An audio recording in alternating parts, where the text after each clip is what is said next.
माझ्या चॅनलमध्ये तुमचे स्वागत आहे। तर आज आपण सांडगा बनवणार आहोत। सांडग्याची मस्त अशी भाजी बनवणार आहोत। त्यासाठी मी इथे 1 वाटी सांडगा घेतलेला आहे, 1 टोमॅटो बारीक चिरून घेतलेला आहे आणि 2 मध्यम आकाराचे कांदे बारीक चिरून घेतलेले आहेत। तर कढईमध्ये आपण सांडगा व्यवस्थित भाजून घेऊयात। त्यासाठी मी 1 चमचा तेल टाकून व्यवस्थित सांडगा मंद आचेवर भाजून घेतलेला आहे।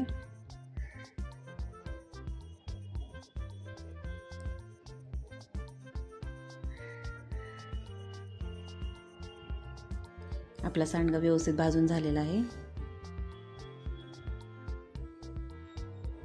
तर आपण एका प्लेटमध्ये काढून घेऊयात।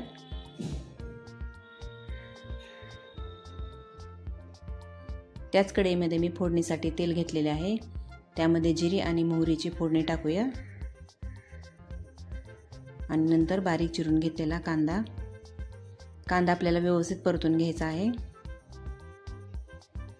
थोडासा सोनेरी कलर येईपर्यंत व्यवस्थित कांदा परतून घ्यायचा आहे। आपला कांदा व्यवस्थित भाजलेला आहे। तर आता आपण बारीक चिरून घेतलेला टोमॅटो त्यामध्ये टाकून घेणार आहोत। यामध्ये मी थोडंसं मीठ टाकलेलं आहे, त्यामुळे कांदा आणि टोमॅटो लवकर शिजला जातो। हे माझ्याकडून स्किप झालेले आहे, तर त्याची नोंद घ्यावी। 2 मिनिटांसाठी आपण झाकण ठेवूयात।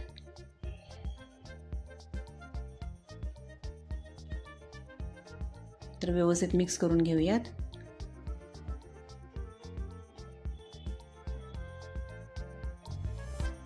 आता यामध्ये आपण मसाले टाकून घेऊयात। त्यासाठी मी 1 चमचा हळद, 1 चमचा धना पावडर, 1 चमचा काश्मीरी चिली पावडर आणि घरचा काळा मसाला घेतलेला आहे। तो आपण त्यामध्ये टाकून व्यवस्थित मिक्स करून घेऊयात। मसाला व्यवस्थित मिक्स करून झाल्यानंतर त्यामध्ये थोडंसं पाणी टाकायचं आहे, म्हणजे आपले मसाले खाली लागणार नाहीत।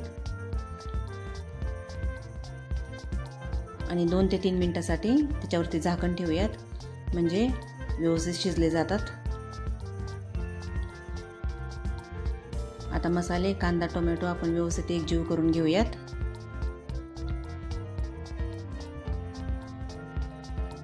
आता आपण भाजून घेतलेले सांडगे त्यामध्ये टाकून व्यवस्थित मिक्स करून घेऊयात।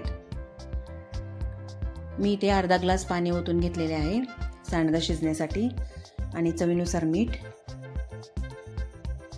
आता हे आपण 5 ते 7 मिनिटे व्यवस्थित झाकून ठेवणार आहोत। सांडगा शिजायला जास्त वेळ लागत नाही।